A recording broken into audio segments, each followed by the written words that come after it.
காணொலியை பார்த்துட்டு நீங்க லைக் பண்ண வேண்டாம், கமெண்ட் பண்ண வேண்டாம், ஒரே ஒரு ஷேர் பண்ணுங்க இந்த கோவிலை பாதுகாக்கிறதுக்காக.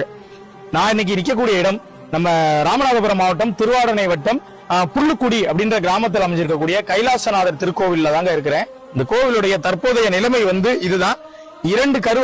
இரண்டு கருவறையும் சிதலமடைந்து இருக்குது. அதுக்குள்ள ஒரு கருவறையில அம்மன் சவுந்தரநாயகி அப்படின்ற திருநாமத்துல இருக்கிறாங்க. உள்ள ஐயா கைலாசநாதர் அப்படின்ற திருநாமத்துல இருக்கிறாருங்க. கிட்டத்தட்ட ஒரு காலத்துல 2 சுற்றுச்சுவர் இருந்தது. இது முதல் சுற்றுச்சுவர்.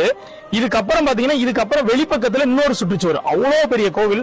இந்த கோவிலுடைய நிலம் மட்டும் பாத்தீங்கன்னா கிட்டத்தட்ட ஒரு 12 ஏக்கர் நிலப்பரப்புல விரிஞ்ச ஒரு சிவன் கோவிலா இருந்திருக்கு அந்த காலத்துல, பாண்டியர்களோட காலத்துல.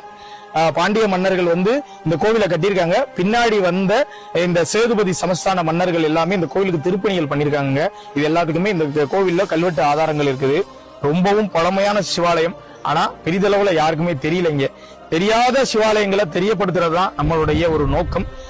நாங்க எங்களுடைய கடமையை இந்த காணொலி வாயிலா உங்ககிட்ட சேர்த்திருக்கோங்க. நீங்க என்ன பண்ணணும்னா ஒரே ஒரு ஷேர் பண்ணுங்க. நீங்க பண்ணக்கூடிய ஷேரை வச்சு இன்னும் 4 பேர் ஷேர் பண்ணுவாங்க.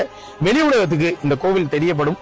நிச்சயம் பாத்தீங்கன்னா அது அரசாங்க பார்வைக்கு விழுந்து இந்த கோவிலுக்கு ஒரு குடமுழுக்கு கூடிய விரைவில் நடைபெறுங்க. இது ஒண்ணுதான். அதனால காணொலியோட தொடக்கத்தில் நான் சொன்ன மாதிரி தான், ஷேர் மட்டும் பண்ணுங்க. நீங்க லைக்கோ கமெண்டோ எதுவுமே பண்ண வேண்டாம், ஷேர் மட்டும் பண்ணுங்க இந்த சாமிக்காக.